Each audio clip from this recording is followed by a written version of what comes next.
దేవుని వాక్యంలోకి వెళ్దాం.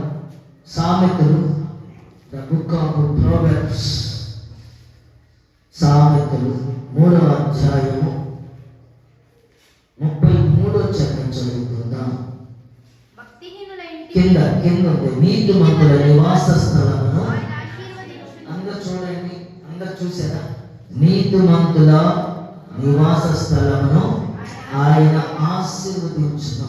చూడండి, అందరు చదవండి, అందరు కలిసి చదవండి ఒకేసారి. నీతిమంతుల నివాస స్థలమును. మరొకసారి ఏది స్వరం అయితే మరొకసారి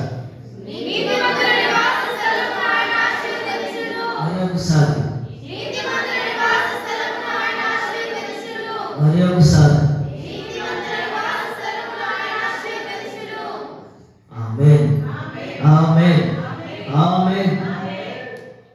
నీతిమంతుల నివాస స్థలమును ఆయన ఆశీర్వదించటం అంటే నీతిమంతుల ఇంటిని దేవుడు ఆశీర్వదిస్తాడు. ఆశీర్వాదం అంటే దాని ఇల్లు ఎలా ఉంటది? ఆశీర్వాదం ఉన్న చోట ఎలా ఉంటది? కొదువు లేకుండా ఉంటుంది. ఆశీర్వాదం ఉన్న ఇంట్లో ఏముంటది? సమృద్ధి ఉంటుంది. ఆశీర్వాదం ఉన్న ఇంట్లో ఇంకేముంటది? సంతోషం ఉంటుంది. ఆశీర్వాదం ఉన్న ఇంట్లో ఏముంటది? ఎప్పుడు కళకళలాడుతూ పచ్చగా ఉంటుంది. రక్షణ గురించిన సువార్త, సునాద గీతములు ఆ ఇంట్లో ఎప్పుడు వినపడతాయి. సినిమా పాటలు వినపడవు. ఉన్నదన్నట్టు చెప్పాలి. దాయిపోయి ఎందుకుందంటే వాక్యాన్ని దాయిపోదు చెప్పడం. ఆ ఇంట్లో సీరియల్ వినపడదు. దేవుని స్తోత్రం. నీతిమంతుల ఇల్లు ఎలాంటిదంటే ఆశీర్వదించబడినది. అందులో పాపం ఉండదు. నీతిమంతుల ఇల్లు ఎప్పుడు వారి ఇంట్లో ఆ పెంపకం వేరుగా ఉంటుంది. ఆ బిడ్డలు కూడా ఎలా ఉంటారు? ఆశీర్వదించిన బిడ్డలు. ఆమేన్. మొక్కల వల్ల ఎప్పుడు చిగురిస్తూ మోగిస్తూ ఎప్పుడు కళకళలాడుతూ ఉంటారట. ఒలివ మొక్క మినిమం 2000 సంవత్సరాలు జీవించేదట. మినిమం, మ్యాక్సిమం ఏమో నాకు తెలియదు. కనీసం 2000 సంవత్సరాలు బ్రతికిద్దట. దేవుని స్తోత్రం. హల్లెలూయా, హల్లెలూయా.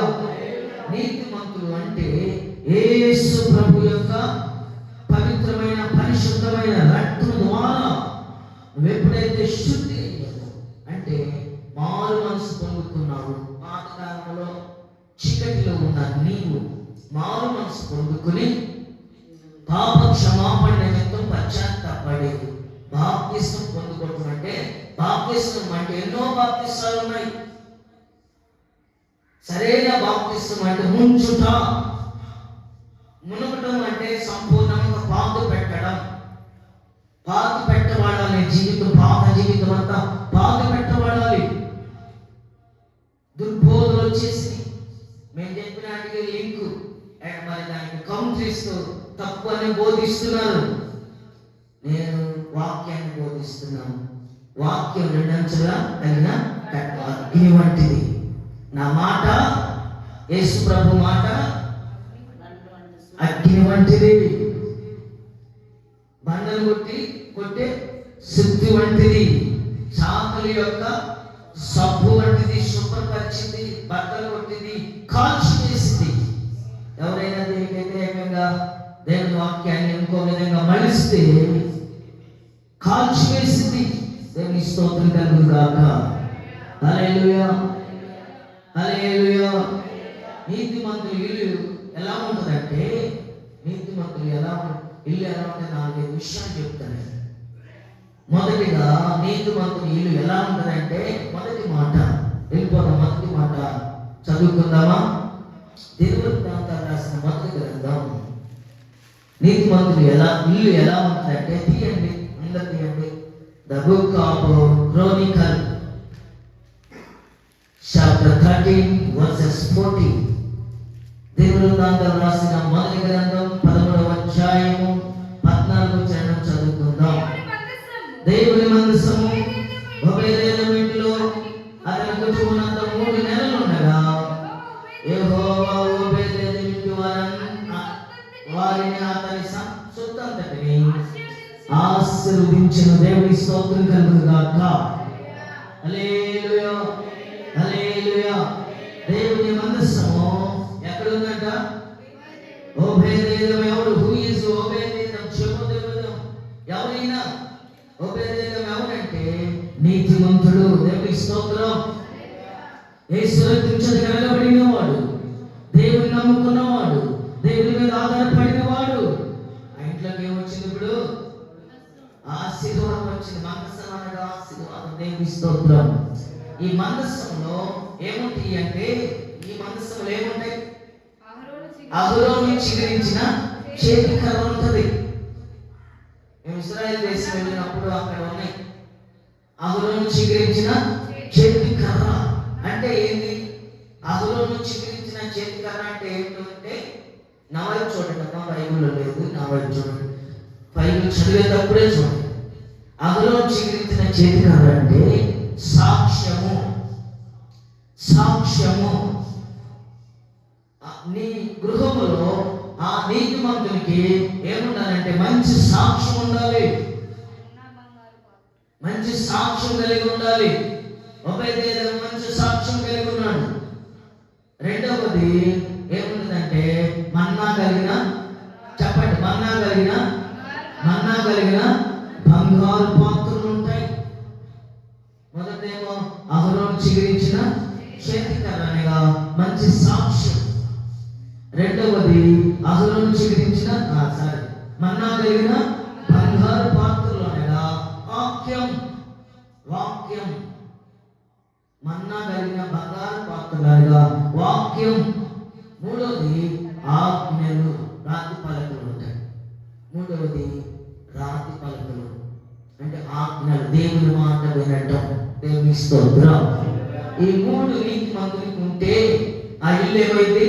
ఒబేదేదోము చాలా పేదవాడు. అసలు వాస్తవంగా ఎంత పేదవాడు అంటే మనకన్నా నివాస స్థలం ఉంది కనీసం. ఒబేదేదోముకి అతని పేరు మీద కానీ, అతని భార్య పేరు మీద కానీ, బిడ్డల పేరు మీద కానీ ఏం లేదు, స్థలమే లేదు. ఒక పూర్వభాగ స్థలములో జీవిస్తున్నాడు, ఇల్లేసుకున్నాడు. ఆ ఇంట్లోకి ఏమొచ్చింది ఇప్పుడు? అతను ఎందుకు వచ్చిందంటే నీతిమంతుడిగా ఉన్నాడు. ఎవరు కనపడాలి? నీతిమంతుని కార్య. నీతిమంతునిగా ఉన్నాడని మనుషులకు కాదు. మనుషులు ఏం చూస్తారు? పై రూపం చూస్తారు. పౌడర్ పట్టుకుని అందంగా కనబడ్డా పోగలే ఉంటారు. హృదయం ఏంటది? బహు ఘోరమైనది. ఈ మనసాన్ని అపోస్తలుడైన పౌలు దేనికి పోల్చాడంటే మన హృదయానికి పోల్చాడు. దేవుని స్తోత్రం. అతి పరిశుద్ధ స్థలంలో ఉన్నది ఈ ఉపకరణం. దైవజన మోషేకు దేవుడు ఛాయ ఇచ్చాడు. అంటే ఛాయ అంటే నీడ. దైవజన మోషేకి ఆ రూపం ఇచ్చాడు. ఆవరణము, పరిశుద్ధ స్థలము, ఇది అతి పరిశుద్ధ స్థలముగా, అతి పరిశుద్ధ స్థలముగా ఇస్తే దైవజన మోషే ఏమంటున్నాడు? దైవజనుడైన అపోస్తలుడైన పౌలు ఏమంటున్నాడంటే మా హృదయమే అతి పరిశుద్ధ స్థలం. అతి పరిశుద్ధ స్థలము సంవత్సరానికి ఒకసారి ప్రధాన యాజకుడు మాత్రమే వెళ్తాడు. ప్రధాన యాజకుడు మాత్రమే వెళ్ళాలి. ఎందుకు వెళ్ళాలంటే నైవేద్యమును అర్పించడానికి. మామూలు మనలాంటి మనుషులకి నాటి అలౌడ్. ఒకవేళ మూర్ఖంగా నేను వెళ్ళాలి అంటే అన్నామంటే కరెంటు తీగలు పట్టుకున్నట్టే. 33 kV అలాంటివి ఉంటే చూడు, అలాంటివి పట్టుకున్నట్టే. అవి పట్టుకుంటే ఏమైతే తమ్ముడు నీకు తెలుసుగా. అంతే అతి పరిశుద్ధ స్థలం. ఒకవేళ వెళ్ళాలనుకుంటాము కదా, దానికి నియమించబడిన వారు ఎవరంటే ప్రధాన యాజకుడు అంటే చీఫ్ పాస్టర్, పెద్ద పాస్టర్ గారు. ఆయన మాత్రమే వెళ్ళాలి. ఎలా వెళ్ళాలి? ఎలా వెళ్ళాలంటే ఎఫోర్డ్ ధరించుకోవాలి, అంగీ ధరించుకోవాలి, నడుంకే కట్టుకోవాలి, నల్ల తాడు కట్టుకోవాలి. ఆ తాడు ఎక్కడికి వెళ్ళాలి? చాలా దూరం వెళ్ళాలి. పెద్ద తాడు కట్టుకోవాలి. నడుము కట్టిన తాడు బయటికి చాలా పొడవుగా కావాలి. నా మళ్ళీ కాళ్ళకి కట్టుకోవాలి, గజ్జెలు కట్టుకోవాలి. ఎందుకు కట్టుకోవాలంటే ఆ ప్రధాన యాజకుడు ఈ 365 రోజుల్లో ఏమైనా చిన్న అబద్ధం ఆడితే, చిన్న అబద్ధం అంటే ఏది? సంఘంలో వెళ్తున్నానని చెప్పి సెంటర్కి వెళ్ళినా అబద్ధమే లెక్కది. ఇటంతా ఇటని చెప్పి వెళ్ళినా అబద్ధమే. అది కూడా దేవుడు చూస్తాడు. అది ప్రధాన యాజకుడు చెప్పిన లోపలికి వెళ్ళగానే ఏమైపోతాడు చెప్పండి? ఏమైపోతాడు? చనిపోతాడు. అది అగ్ని వంటిది. అది అగ్ని, పరిశుద్ధాత్మ అగ్ని, అతి పరిశుద్ధ స్థలం. అగ్నిలోకి వెళ్ళినప్పుడు నీ ప్యూర్ అయితే అగ్నిలో నిలబడగలవు. వెంటనే ఒకవేళ ఆయన పొరపాటు చేసేదనుకో, చిన్న అబద్ధం, పొరపాటు అంటే ఏదో కాదు, చిన్న అబద్ధం, అప్పుడు ప్రజలంతా ఏం చేస్తారంటే, సంఘర్షులు కానీ లేకపోతే ప్రజలు ఏం చేస్తారంటే అక్కడి నుంచి తాడు పట్టుకు లాగలందుకు తాడు పట్టుకుని ఏం చేస్తారు? బయటికి లాగుతారు. గజ్జలు ఎందుకంటే మా ప్రధాన యాజకుడు బ్రతికున్నాడా లేదా సౌండ్ వినపడింది అంటే నైవేద్యం గట్టి తిరుగుతూ నైవేద్యం దేవునికి పెడతా ఉన్నప్పుడు ఆ సౌండ్ వినపడింది. ఆ సౌండ్ ఆగిపోయింది అనుకో, ప్రజలు ఏమో ఐడెంటిఫై అయ్యిందంటే మా ప్రధాన యాజకుడు, మా పాస్టర్, పెద్ద పాస్టర్ గారు ఏదో పొరపాటు చేస్తున్నాడు, అయిపోయాడు. అప్పుడు అక్కడి నుంచి నాకు దేవుని స్తోత్రం. హల్లెలూయా. ఇది ఛాయ్ మాత్రమే. అంటే ఛాయ్ అంటే మేడ మాత్రమే. అపోస్తలుడైన పౌలు ఏమంటున్నాడంటే ఆది పరిశుద్ధ స్థలం ఎక్కడికో పెద్ద గుడి పెట్టి, ఆ రావణం పెట్టి, పరిశుద్ధ స్థలం పెట్టి, అతి పరిశుద్ధ స్థలం పెట్టి, 4 బొమ్మలు పెట్టి అది చేసేది కాదట. ఏంటది? అది అహరోను గ్రామం. అవి అయిపోయి ఇదిగో మన హృదయమే అతి పరిశుద్ధ స్థలం. దేవుని స్తోత్రం. ఈ హృదయాన్ని జాగ్రత్త చేసుకుంటే నువ్వు అతి పరిశుద్ధ స్థలం దేనికి సూచినంటే పరలోక పట్టణాన్ని సాదృశ్యం. దేవుని స్తోత్రం. ఇది హృదయాన్ని జాగ్రత్త చేసుకుంటే పరలోక పట్టణంలో ఉండగలం. అది దేవునికి మహిమ కలుగును గాక. ఓబేదేదు ఇంట్లోకి ఏమొచ్చింది ఇప్పుడు? మందసం. ఈ మందసం అనగా అహరోను చిగురించిన చేతికర్ర అనగా ఏంటి? సాక్ష్యం. నీతిమంతులు ఎంచబడాలంటే సాక్ష్యం. ఇప్పుడు కానీ చూడండి, లోకస్తులు, లోకంలో ఉన్న ప్రజలు మన ప్రార్థనకు వెళ్తుంటే చిన్న అబద్ధం ఆడినా, చిన్న భూతన్నా ఏమంటారు? మీరే చెప్పండి, ఏమంటారు? సినిమా చూస్తున్నా, సీరియల్ చూస్తున్నా, ఒకవేళ లోకంలో చెడు కార్యాలలో పాలుభోగస్తులు అవుతున్నా ఏమంటారు? ఏమంటారు? రాత్రికి వెళ్తున్నావు కదంటే, రాత్రికి వెళ్తున్నావు కదా, అబద్ధం ఆడొచ్చారంటారు. ఏం చూడండి, మనం ఎవరు? ప్రత్యేకించబడిన వారు, నీతిమంతులు అనగా సపరేట్ రైటస్నెస్. మనందరూ ప్రత్యేకించబడిన వారు. దేవుని స్తోత్రం కలుగును గాక. ఆ ఓబేదేదులో ఆశీర్వాదం ఆయనతో కాదు, ఆయన ఒక్కడితో కాదు, సొంతంతటి మీద వచ్చిన. దేవుని స్తోత్రం. సొంత అంటే తన కుమారుడు, కుమార్తె, కుమార్తె, బిడ్డలు, అలా వారి వంశమంతా దేవుడు ఆశీర్వదించాడు. నీతిమంతుల కుటుంబాన్ని దేవుడు ఎల్లప్పుడూ ఆశీర్వదిస్తూనే ఉంటాడు. దేవుని స్తోత్రం కలుగును గాక. హల్లెలూయా, హల్లెలూయా. యోబు గ్రంథం 1వ అధ్యాయము 10వ చరణంలో మనం చదువుకుంటే, యోబు గ్రంథము 1వ అధ్యాయము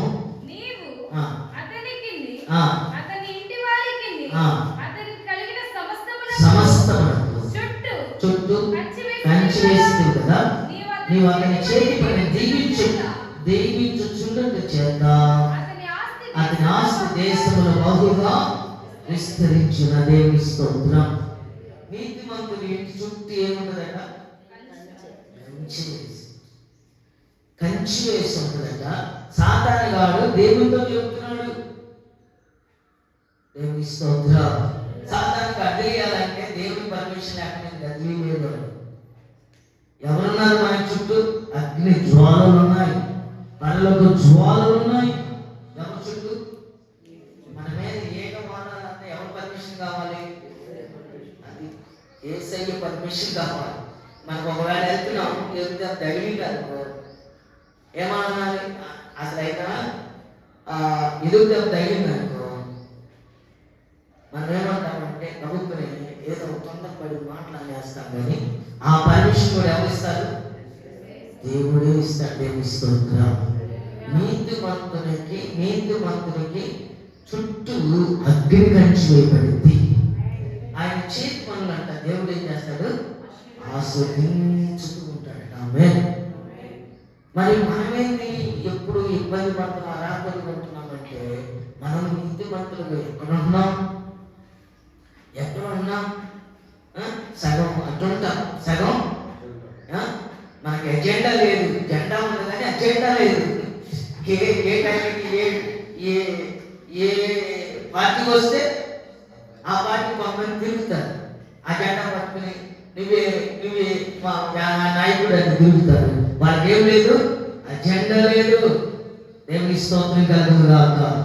హల్లెలూయా, హల్లెలూయా. నీతిమంతుడు అంటే యేసు రక్తం చేత కడగబడిన నీవు ఎప్పుడు నీతిమంతుడంట. మాట తప్పుడంట.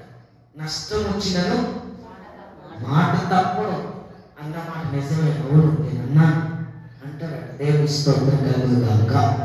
హల్లెలూయా. ఎప్పుడు నీతిమంతుల ఇంటిలో యేసు రక్తం ఉంటుంది. ఆమేన్. బిడ్డలను కూడా పెంచుకుంటారట. దేవుని సన్నిధికి పెంచుతారట. ఎప్పుడు నీతిమంతుల ఇల్లు ఎప్పుడు కళకళలాడుతుంటుందట. ఆ ఇంట్లో ఎప్పుడు ప్రశాంతత ఉంటుందట. హల్లెలూయా. అయితే నీతిమంతుల ఇంటి మీద కూడా శ్రమలు వస్తాయి. శ్రమలు రాకుండా ఏముంటాం? వర్షం పడిందనుకో, భూమి మీద నుంచి వర్షం పడిందనుకో, నీ ఇంటి మీద పడింది, మా ఇంటి మీద పడింది, ఒకవేళ ఎలాంటి వాడి మీదైనా పడింది. చూద్దాం మత్తయి సువార్త తీయండి. ఇక్కడ నీతిమంతుని గృహం గురించి రాయబడింది. ఇక్కడ రాయబడిన మాటలో యేసు ప్రభువు వారు చెప్పిన విషయాలు మనం 12వ అధ్యాయము, మత్తయి సువార్త 12వ అధ్యాయము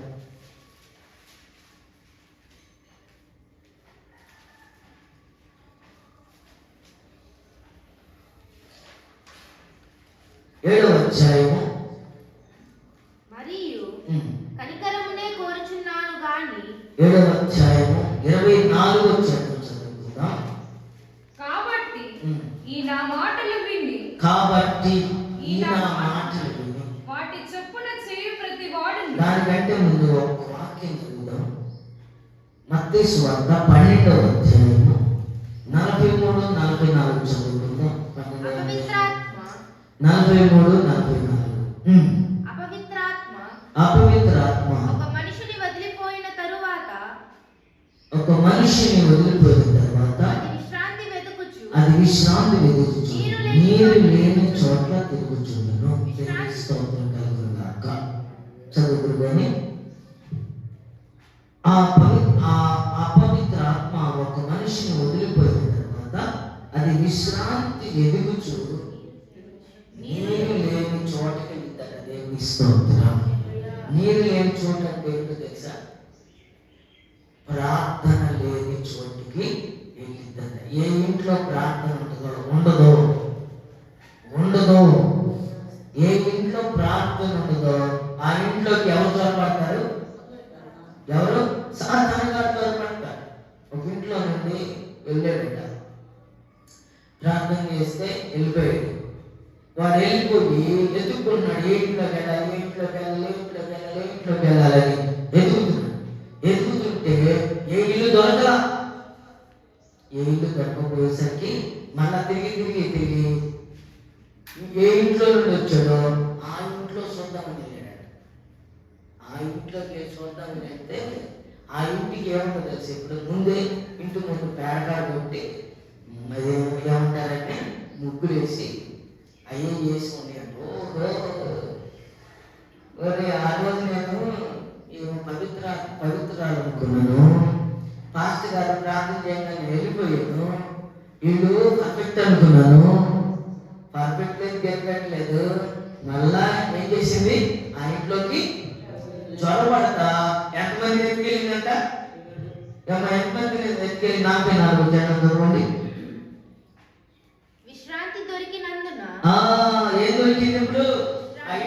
ప్రశాంతత ఉండటానికి దానికి సాతానికి స్థలం దొరికినందున నేను వదిలి వచ్చిన ఇంటికి తిరిగి వెళుతున్నాను వచ్చి ఆ ఇంట ఎవరు లేక అది ఊడ్చి అమర్చులను చూచి వెళ్ళి తన కంటే చెడ్డవైన మరి 7 దయ్యములను వెంట పెట్టుకుని వచ్చును. అవి దానిలో ప్రవేశించి అక్కడనే కాపురం ఉండును. అర్థమైందా?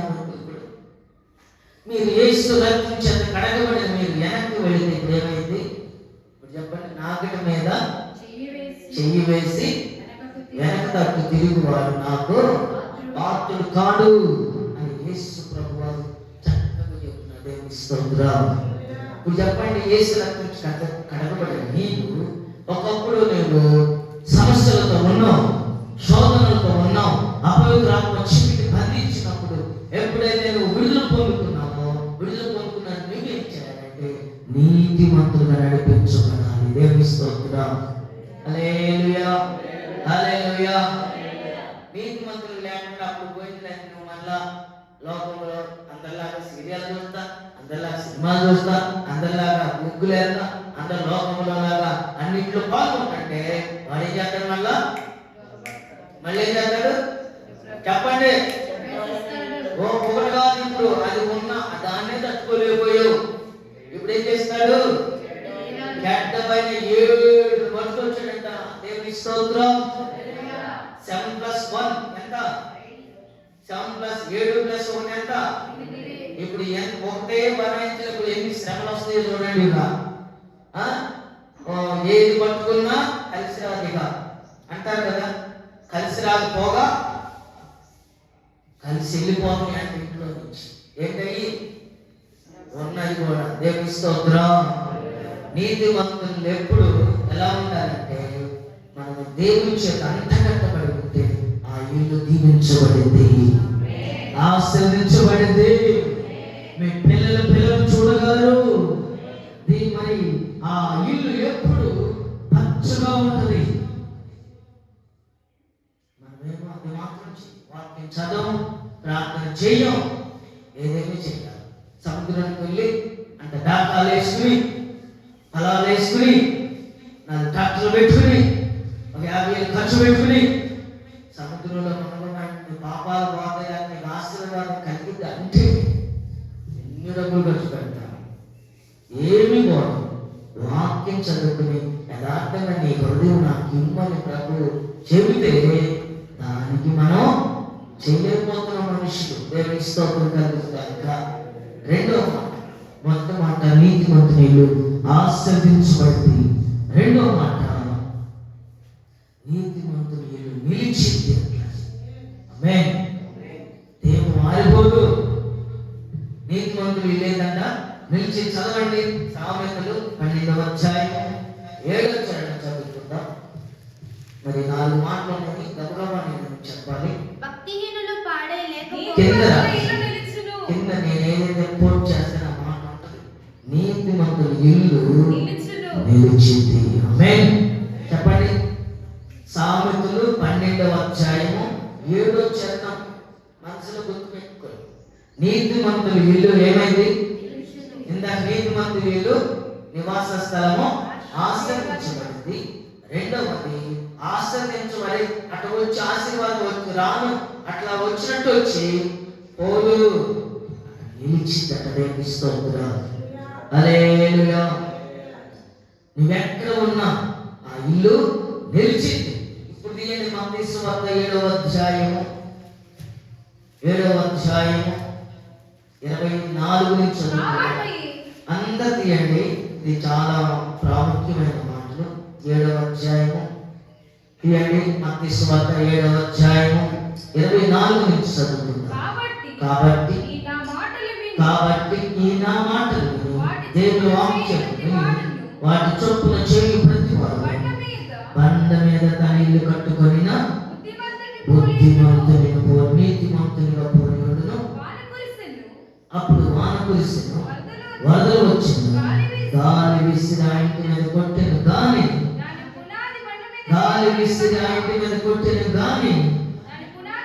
దాని పునాది బండ మీద వేయబడిన కనుక అది పడలేదు. దేవుని స్తోత్రం చెప్పండి, స్తోత్రం చెప్పండి. హల్లెలూయా.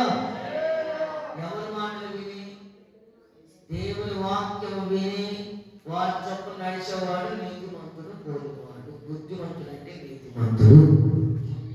దేవుని వాక్యం ప్రకారం నడిచేవాడు ఎవరు? నీతిమంతుడు. ఆ ఇల్లు కట్టుకున్నామనుకో, కుటుంబం అన్నమాట. ఇల్లు అంటే నీ కుటుంబం మేరకి ఎన్ని వదలు వచ్చినా, సమస్యలు వచ్చినా, శోధనలు వచ్చినా, అభ్యంతరాలు వచ్చినా, కరువు వచ్చినా, లేదా ఫైనాన్షియల్ ప్రాబ్లమ్స్ వచ్చినా, ఏది వచ్చినా నువ్వు ఎక్కడ కట్టుకున్నావు? నీ కుటుంబం ఎక్కడ ఉంది? బండ అంటే ఏంటి? ఏమా బండ అంటే క్రీస్తే. బండ అంటే నువ్వు క్రీస్తు మీద ఉన్నావు కాబట్టి నీళ్ళేమైతే ఏముంటుంది? నిలిచింది. ఆమేన్. అలాగే నిలబడి ఉంటుంది. నువ్వు ఎక్కడున్నావు? క్రీస్తులో ఉన్నావు కాబట్టి. అదే లోకంలో ఉంటే కింద మాట చదవండి. లోకంలో ఉన్నామనుకో, మరియు నా మాటలు విని వాడి చొప్పున చేయని చేయని ప్రతి వాడును. ఇక్కడ చూడండి, ఈ నా మాటలు విని వాడి చొప్పున చేయని చేయని చేయని ప్రతి వాడు ఇసుక మీద తన ఇల్లు కట్టుకొని బుద్ధిహీనుడు పోలి ఉండును. ఇసుక అంటే ఈ లోకములో ఉన్నవి. వీటి మీద నువ్వు ఆధారపడితే ఏమైంది? ఆ ఇల్లు పట్టుకొని బుద్ధిహీనుని పోలి ఉన్నది. వాన కురిసెను, వరద వచ్చెను, గాలి విసిరి ఆ ఇంటి మీద కొట్టెను, అప్పుడు అది కూలిపోయింది. దేవుని స్తోత్రం. ఏది కావాలి ఇప్పుడు మనకు? సాధారణ చెప్పండి. ఏదో అయినపోయినట్టు చెప్పండి, హృదయపూర్వకంగా. మనము ఈ లోకములో ఇసుక అంటే ఈ లోకములకు సాదృశ్యం. ఈ లోకములో ఉన్న ఇల్లు అనగా ఈ లోకములో ఉన్న దాంపత్యం, జీవితం. ఈ లోకపు జీవితం ఎలా ఉంటుంది? చూస్తానికి రంగులుగా ఉంటుంది, చూస్తానికి రమ్యంగా ఉంటుంది. అది ఉంటుంది ఏంటది? మేడి పండు చూడ మేఘమైన పొట్టలకు చూడ పొటాషియం ఉందంట. ఏముంది లోపల? బయటకి ఏమంటుంది? లోకం ఎలా ఉంటుందంటే దాన్ని నమ్ముకుంటే మళ్ళీ ఏం చేసింది? పడేసింది. మన కుటుంబ జీవితాన్ని పడేసింది. ఏ రోజునైనా దేవుని సన్నిధిలో మరి నిలవలేకపోవడం కారణం, నిన్ను పడేయడానికి కారణం నువ్వు బండ మీద లేవు. బండ అనగా క్రీస్తే. ఆయనలో కట్టుకున్న నీవు నడుస్తే శ్రమలు వస్తాయి. నీతిమంతుల మీద పడలేదా? శ్రమ రాలేదా? శోధన రాలేదా? ఇబ్బంది రాలేదా? వచ్చింది, కానీ అది నిలిచింది. వీరి మీదకి వచ్చింది. వెంటనే ఏమైంది? కూలబడిను. దేవుని స్తోత్రం కలుగును గాక. హల్లెలూయా. ఈ రోజున నీతిమంతుడు నిలుస్తాడు. ఆఖరి వరకు ఎవరు నిలుస్తారట? నీతిమంతుడు నిలుస్తాడు. నీతిమంతుడు ఎత్తబడతాడు. ఆమేన్. ఈ రోజున యేసు ప్రభు వస్తాడు. ఆయన వచ్చేది తథ్యం. ఆయన వస్తాడు. వచ్చి ఎవరిని తీసుకెళ్తాడు? నీతిమంతుల్ని మధ్యాకాశములకు వెంటనే రెక్కలు వచ్చేస్తాయి క్షణాల్లో. నీకు రాలేదని ఎంతకాలం ప్రాంతానికి వస్తా రాలేదనుకో, మాకు ఏమనుకున్నాం రాలేదనుకో, ఎక్కడ ఇప్పుడు ఏడవబడ్డామనుకో. ఏడవబడిన వారి పరిస్థితి ఏంటి? ఎమ్మెల్యేగా ఏడవబడ్డాడు, నేను కూడా ఏడవబడతాను అనుకోబాకండి. ఎమ్మెల్యే ఏమన్నాడు? ఎమ్మెల్యే అయినా, ఎంపీ అయినా, ప్రధానమంత్రి అయినా ఎవడైనా విడవబడ్డా వారికి ఏం జరిగింది? శ్రమ. ఏం శ్రమ? భయంకరమైన శ్రమ. ఎట్లా ఉంటుందంట? అది గుర్రంలా ఉంటుందంట. ఏంటది? మెడత గుర్రంలా ఉంటుందంట. అది గుడికి ఎన్నాళ్ళు ఉంటుంది? ఇదిగో చూపిస్తున్నా కదా, ఎన్నాళ్ళు ఉంటుంది చూపిస్తున్నా కదా. మీదంట 5 నెలలు. అవి గుడితే ఎన్నాళ్ళు ఉంటాయి? 5 నెలలు. 5 నెలలు చావాలనుకున్న సాగు ఉండదు. కత్తి కూడా ఇరిగిపోతే కత్తి పెట్టి దూసుకున్నా లేదు. ఇప్పుడేమో ఎంత దూరంలో ఉంది మరణం మనకి. కానీ అప్పుడైతే నువ్వు ఏ దేశం పోయినా ఉండదు. దేవుని స్తోత్రం. దేవుడు ఆజ్ఞాపిస్తాడు మరణానికి, ఓ మరణమా అదిపో అంటాడు. నీతిమంతులందరూ ఎత్తబడిన వారు అక్కడ ఎట్లా ఉంటారు?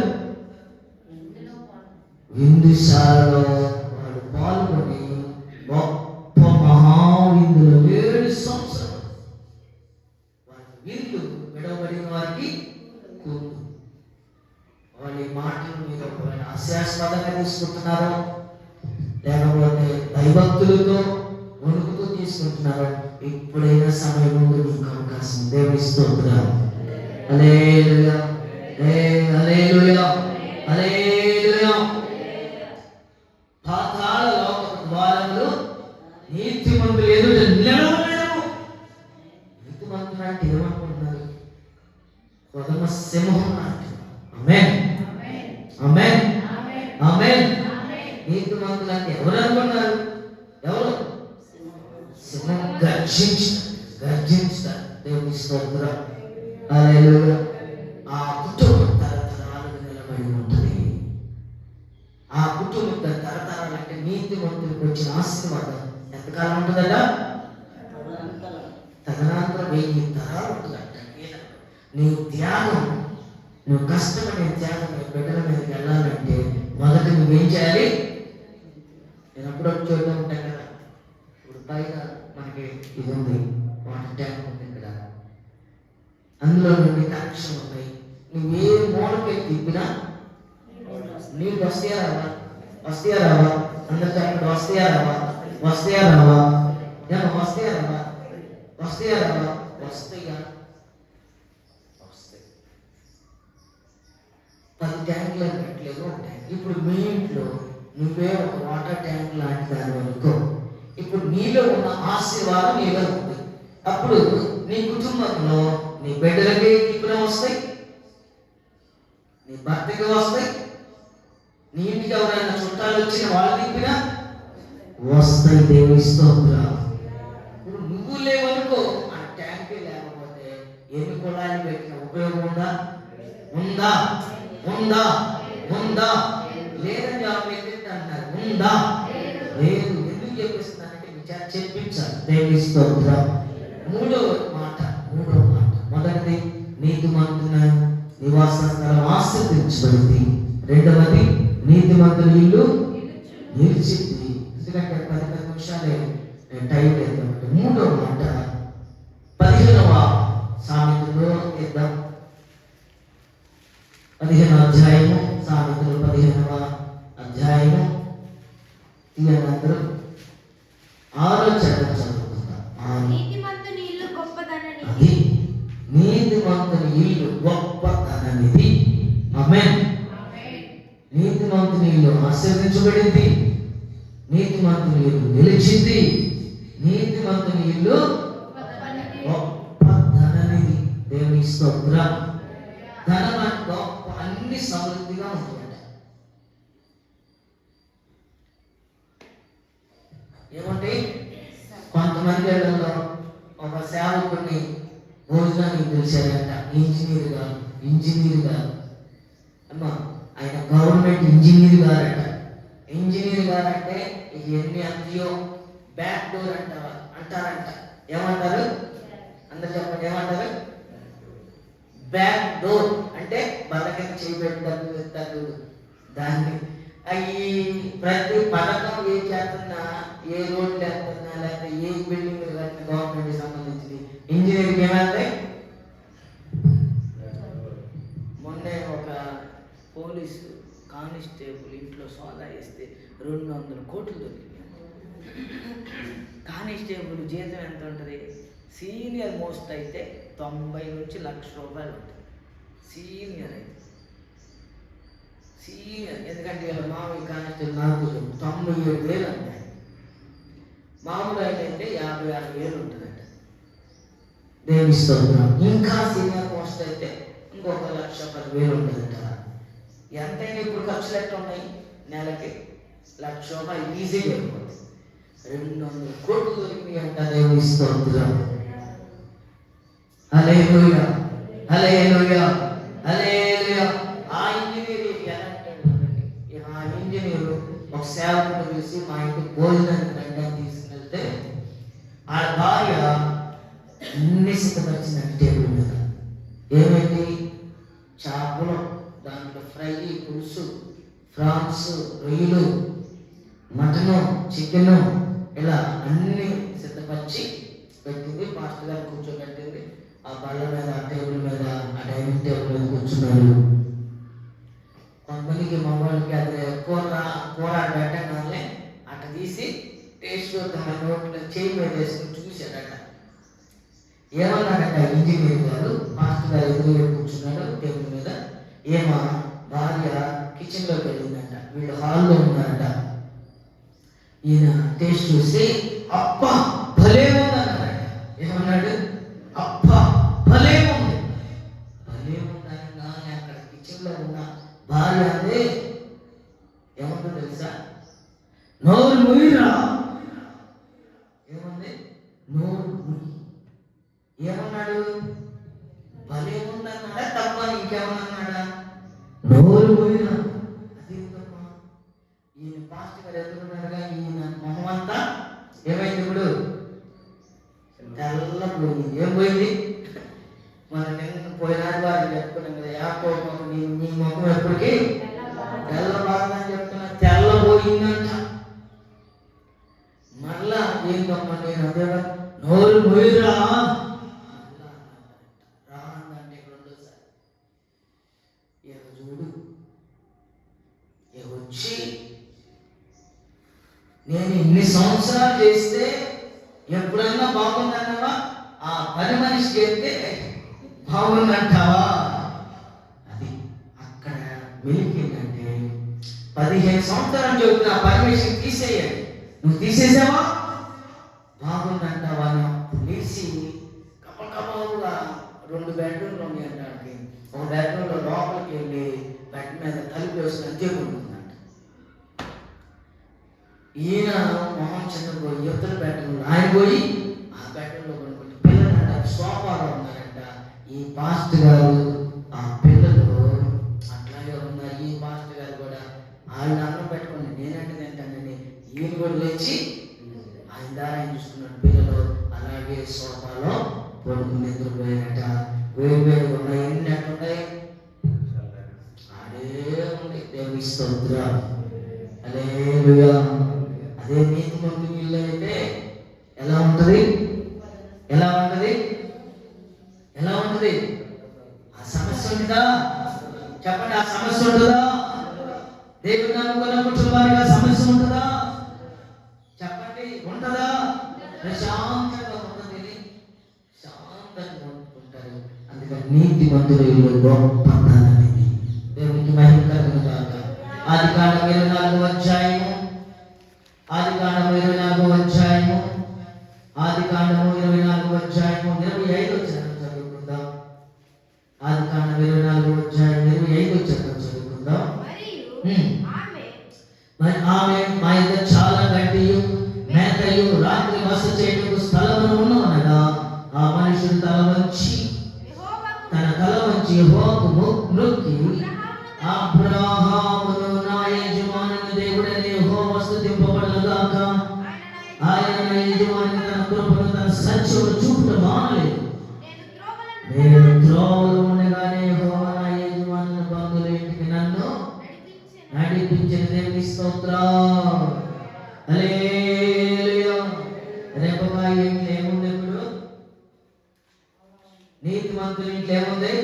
చాలా గడ్డియు మేతయు పశువులు గోడుదంట. దేవుని స్తోత్రం. హల్లెలూయా. ఎలియాజరు గారు అంటున్నాడు, నా యజమానుని బహుగా స్తుతించాడు. అబ్రహాం జ్ఞాపకం చేసుకుంటే అబ్రహాం ఏం పట్టుకెళ్ళాడు? ఎంత 15 ఎకరాలు దస్తావేజులు ఎత్తుకెళ్ళాడా?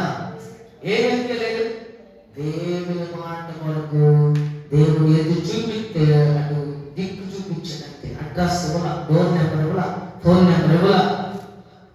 ఏ దేవుడు దిక్కు చూపించాడు, వెళ్ళిపోయాడు. నీతిమంతులుగా మరి ఏర్పరచబడ్డాడు, గొప్పగా ఆస్వాదించబడ్డాడు. దేవుని స్తోత్రం. హల్లెలూయా, హల్లెలూయా. ఆ ఇల్లు ఎలా ఉంది ఇప్పుడు? అబ్రహాము ఆస్తిపరుడు. ఎంతమంది పనివారు తెలుసా? ఒక్క పనివాడిని మనం పెట్టగలమా? అబ్రహాంకి ఎంతమంది పనివాళ్ళు ఉన్నారు తెలుసా? గుర్తుపెట్టుకోండి, 318 మంది. ఎంతమంది? ఎంతమంది? ఎంతమంది? ఎంతమంది? నోరు తెరవండి, పెట్టుకోండి. అబ్రహాముకు ఎంతమంది పనివారు? గుర్తుపెట్టుకోండి, 318 మంది. ఎంత ఆస్తిపరుడు అంటాం? భూమి భరించలేనంత ఆస్తిపరుడు. ఎక్కడి నుంచి వచ్చింది ఇదంతా? తల్లిదండ్రులు ఇచ్చారా? బొమ్మల ముగ్గురు బతికే ఉన్నాడు. ఎక్కడ ఇచ్చారు? దేవుడు ఇచ్చాడు. దేవుని స్తోత్రం. హల్లెలూయా. దేవుడు ఇచ్చిన దాన్ని ఎవరు తీయలేదు. మనిషి ఇచ్చింది అయితే పోయింది, కానీ దేవుడు ఆస్తిని నేను ఇదిగో దీవించమని సెలవుగా ఆయన దీవించను. ఎవరు మార్చలేడు. దేవుని స్తోత్రం. అదే ఆదికాండం 39వ అధ్యాయము 5వ చరణంలో ఒక మాట చదువుకున్నాం. ముందుకు వెళ్ళిపోయి ఇంకొక మాట చదువుకుందాం. 39వ అధ్యాయము 39:5.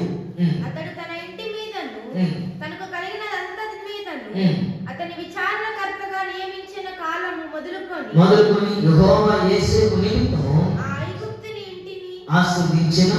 యెహోవా ఆశీర్వాదము ఇంటిలోనే పొలంలోనేమి అతని కలిగిన సమస్తం మీద. చూడండి, ఇక్కడ యోసేపు గారు ఎక్కడున్నాడు? ఐగుప్తు దేశంలో పోతీఫరు ఇంట్లో వెళితే ఆ ఇల్లు ఏమైంది? ఇప్పుడు నీతిమంతులు ఎక్కడ అడుగు పెడితే అక్కడ ఆస్వాదించబడి. దేవుని స్తోత్రం. అసలు ఆ ఇల్లు మనకి ఇప్పుడు మనం అడుగు పెడితే ఆస్వాదించబడితే ఇప్పుడు మన ఇల్లు ఎట్లా ఉండాలి? మన ఇల్లు ఎట్లా ఉండాలి? కొంచెం చెప్పరా. మనం అడుగు పెడితే ఆ ఇల్లు పక్కన ఇల్లు ఆస్వాదించబడతాం. మన ఇల్లు ఎట్లా ఉండాలి? అంత ఉండాలి లేదా? ఉండాలి లేదా? ఉండాలి లేదా? ఉండకూడదా? మరి మా ఉండాలి ఉండకూడదా? ఉండాలి. యేసయ్య ఈ వాక్యం ద్వారా నన్ను ఆస్వాదించండి. చెప్పండి, యేసయ్య ఈ వాక్యం ద్వారా నన్ను ఈ రీతిగా ఆస్వాదించబడుగాక. ఎంత ఆప్యాయత చేస్తే అంతగా దేవుడు త్వరగా దించుతాడు. ఆగడే కానీ శీఘ్రంగా రాబోతుంది. దేవుని స్తోత్రం. హల్లెలూయా, హల్లెలూయా, హల్లెలూయా. వాక్యం మొదటి పనులు ఆరాధన, ఆరాధన, వాక్యము, ప్రార్థన. లేదా ఆరాధన, లేదా ప్రార్థన, ఆరాధన, వాక్యము. ప్రార్థన, ఆరాధన, వాక్యం ఎవరిలో ఉంటుందో ఆ ఇల్లు శీఘ్రంగా ఆస్వాదించబడింది. ఆమె చెప్తాం. శీఘ్రంగా ఆస్వాదించబడింది. నీతిమంతుని ఇల్లు ఆస్వాదించబడింది. నీతిమంతుని ఒక్కొక్కరు ఆమె చెప్పండి. నీతిమంతుని ఇల్లు ఆస్వాదించబడుగాక. నీతిమంతుని ఇల్లు నిలుచుగాక.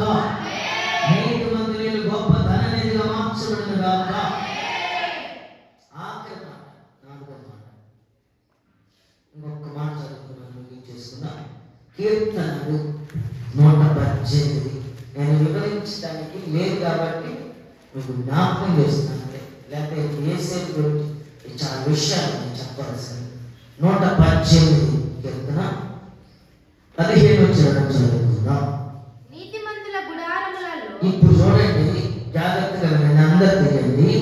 నీతిమంతుల గుడారములలో రక్షణ గురించిన ఉత్సాహసునాదం వినబడును. దేవుని స్తోత్రం. దేవునిలో ఏమేమి పడాలి? అదే పెద్దడా పెట్టుకో, నీ ఇష్టం వచ్చింది, నేను ప్రార్థనకి వెళ్తా అంటే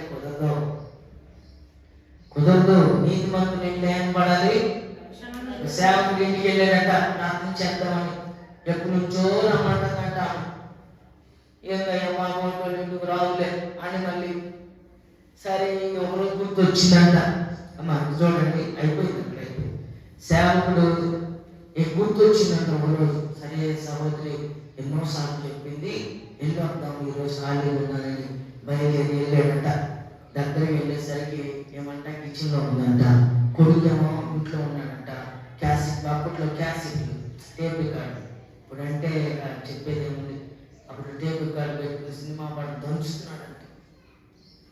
ఆమె కనీసం అరే అరే పెట్టకూడదురా అంటలేదంట, వదిలేసిందంట. ఈమె ప్రార్థన కాకుండా నిజమైన ప్రార్థన కాదనుకోండి, వదిలేసి ఇక కిచెన్లో ఉంటే ఈయన మాస్టర్ గారు వస్తున్నాడు. వస్తా బండాపై ఆడెవరో వందనాలు చెప్పారంటే చెప్పుకుంటూ వస్తున్నాడు. వందనాలమ్మ. ఈ మాట ఎవరికైనా పడింది? కిచెన్ లో ఉన్న వినబడింది. వినబడగానే ఎడగలిగింది. ఇప్పుడు పాస్టర్ గారు ఎదురు రావాలా లేదా? పాస్టర్ గారి ఎదురు వచ్చి వందనాలు అయ్యారు రండి రండి అనకుండా ఎడగలిగింది. ఎస్ చేయండి, ఎడగలిగింది. కొడుకు టేబుల్ కాడ పెట్టి డుష్ డిష్ అంటుంది. పరిగెత్తుతుంది. ఈ తడి కాళ్ళ మీద పరిగెత్తుతా ఆ గడప కొంచెం పెద్దదంట, ఆ సింహం ద్వారం వెళ్తే కాలు దాని పాస్టర్ గారి కాళ్ళ దాన్ని పడిందంట. స్తోత్రం. ఏమపోయి టేబుల్ కాడ ఆపోయి ఏడబడింది. ఇప్పుడు పాస్టర్ గారు అప్పుడు ఇంట్లోకి పడింది. ఆయన పాదాలు పడింది. దేవుని స్తోత్రం కలుగును గాక. హల్లెలూయా. ఇదా ప్రార్థన అంటే? దేవుడిని మోసం చేసేది చెప్పండి. మోసపోకుడి, దేవుడు ఏమో ఎక్కిరించబడ్డాడు. ఇప్పుడు కాలిఫోర్నియా, లాస్ ఏంజల్స్ కాలిపోతుందంటే దేవుడిని ఎక్కిరించాడట. ఇప్పుడు ఏమవుతుంది? ఏం చేయాలి? ఎక్కిరించారు. ఒక ఆమందంట ఒక పేద ప్రపంచంలో అక్కడేనంటే ఎవరన్నా మంచి మంచి యాక్టర్లు కానీ వాళ్ళు దేవుడు కంటే మేము గొప్పవాళ్ళం, దేవుడికి ఏం తెలియదు అన్నారంటే ఆమె చేత దేవుడు ఏం చేసేది తెలుసా? కట్టుకున్న బట్టలు కూడా లేకుండా పరిగెత్తించాడంట రోడ్డు. దేవుని స్తోత్రం. 1200 కోట్లు ఏమో ఇప్పటికే 1100 కోట్లు నా తెలిసి సమాచారం అంతే. ఆస్తి కోట్లే, 1,00,000 కోట్లు, 1200 లక్షల కోట్లు ఏమో ఇప్పుడు కాలిపోయినాక. దేవుని స్తోత్రం. కాలిఫోర్నియాలో లాస్ ఏంజల్స్ అనే ఎయిర్పోర్ట్ లో పెద్దదంట. ఒకేసారి ఎన్ని ఫ్లైట్లు దిగుతాయి అంటే ఎన్ని? 300 ఒకేసారి. దేవుని స్తోత్రం. 300 ఎక్కడ? నేను ఎయిర్పోర్ట్ నేను చూసాను, పెద్దగా చూసాను. అన్ని ఉండవు, వరుసగా మళ్ళీ అక్కడ ఉంటే అట్లా పెట్టారు వరుసగా. అంత ఎయిర్పోర్ట్ అది మొత్తం బూడిదైపోవచ్చు. దేవుని ఎక్కిరిస్తే ఏమైంది? బూడి చేసి పెట్టాడు. వాళ్ళకి అమెరికా దేశంలో మేధావులు ఉన్నారు, ఏది మిలిటరీ ఉంది, మంటలు ఆపగలిగిన శక్తులు, కానీ దేవుడు వాళ్ళ వల్ల కూడా కానిప్పుడు చేసి పడేసి. దేవునికి స్తోత్రం. సొంత కూర్చోండి. దాదాపులుగా ఎన్నో వేలు వీళ్ళు కాలిపోయి కాస్ట్లీ కార్లు, 1 కోట్లు 3 కోట్లు 10 కోట్లు వీళ్ళు కార్లు, వీళ్ళైతే చెప్పే పని లేదు, బూడిదైపోతుంది. దేవుని స్తోత్రం. దేవుడు ఎక్కిరించబడు. మనుషుడా చెప్పండి, మనుషుడా? అందులో చెప్పరా?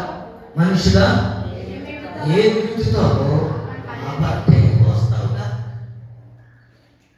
దేవుని స్తోత్రం కలుగునుగాక. ఈమె పరిగెత్తుకుంటాం పోయి నటనే నీకు సేవకు దగ్గర నటనే నీకు నిజంగా ఉండు. అయ్యా నా కొడుకు నా మాట ఎక్కలేదని నువ్వు సంపూర్ణంగా ప్రార్థన చేయి. మొదటి నుంచి పెంచకపోవటమే నువ్వు బిడ్డలో మాట్లాడకపోవటం. వాళ్ళు ఈ రీతిలో ఉన్నారు. పెంచితే వాళ్ళు నడవలసిన త్రోవను నేర్పితే ఎప్పుడు నేర్పాలి? చెట్టే కానీ నేర్పుతారేంటి? మొక్కన్నప్పుడు ఎటు వంచాలో ఉంచితే వాడు పెద్దవాడు, అంటే వాడు ముసలివాడైనను దేవుని సన్నిధిని దొరికిపోడు. అది ఇప్పుడు పెంచకుండా ఇప్పుడు వెళితే ఏడాది జీవితాంతం ఇదంతే కదా. దేవుని స్తోత్రం. హల్లెలూయా. నీతిమంతులు కూడా ఎప్పుడు ఎలా ఉండాలి? రక్షణలో చేసిన గీతములు వినపడుగాక. ఆమేన్. మీరున్న చోట దశలోనికి రాసిన మొదటి పత్రిక మొదటి అధ్యాయము మొదటి అధ్యాయం 7 చదువుకుందాం. దశలోనికి రాసిన మొదటి పత్రిక మొదటి అధ్యాయము 7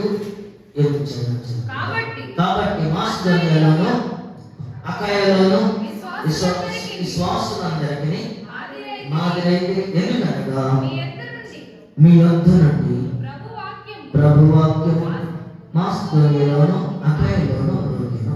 అక్కడ మాత్రమే కాక ప్రతి స్థలమందును దేవుని యందు ఉన్న మీ విశ్వాసం వెల్లడాయను కనుక మేమేమి చెప్పవలసిన అవసరం లేదు. మీ యొద్ద మాకెట్టి ప్రవేశం కలిగను. అక్కడ జనులు మమ్మల్ని గురించి తెలియజేస్తున్నారు. మరియు మీరు ఇక్కడ రాయబడిన మాటలు మాసిదోనియ అకాయలో విశ్వాసం అందరూ మాదిరి కనుగొన్నారట. దేవుని స్తోత్రం. వాళ్ళు ఏమున్నది మాసిదోనియ వాసులు బాగా తెలుసు. మీకు మాసిదోనియ అంటే కడు పేదవాళ్ళు, పరిశుద్ధులకి సహాయం చేస్తారంట. యెరూషలేములో ఉన్న పరిశుద్ధులకు సహాయం చేస్తారంట. ప్రతి నెల, సంవత్సరానికి 10 ఏళ్ళకు కాదు, ప్రతి నెల మందిరంలో ఇచ్చేది కాక, సేవలకు ఇచ్చేది కాక, పరిశుద్ధులుగా ఉన్న వాళ్ళకి సహాయం. అలాంటి మాసిదోనియలో ఏముందో వాళ్ళకి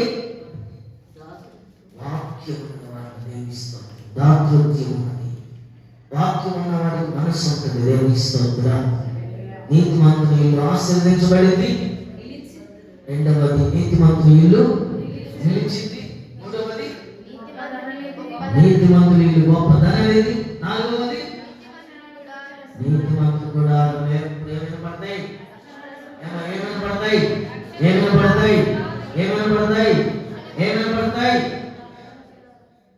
అది నీతిమంతుడు. ఏదో అలా ప్రార్థన చేస్తున్నా, బైబిల్ తీసుకున్నాం, బైబిల్ పెట్టుకున్నాం, ప్రార్థనకి వెళ్ళినారు, మా ప్రార్థన పాట పాడే సాక్ష్యం చెప్పినంత మాత్రం కాదు. కానీ ఇది నీతిమంతులు. మనం చెప్పుకున్న విషయాలు ఈ వాక్య భాగం అంతటి మన హృదయంలో సిద్ధపరిచి నడిపించుగాక.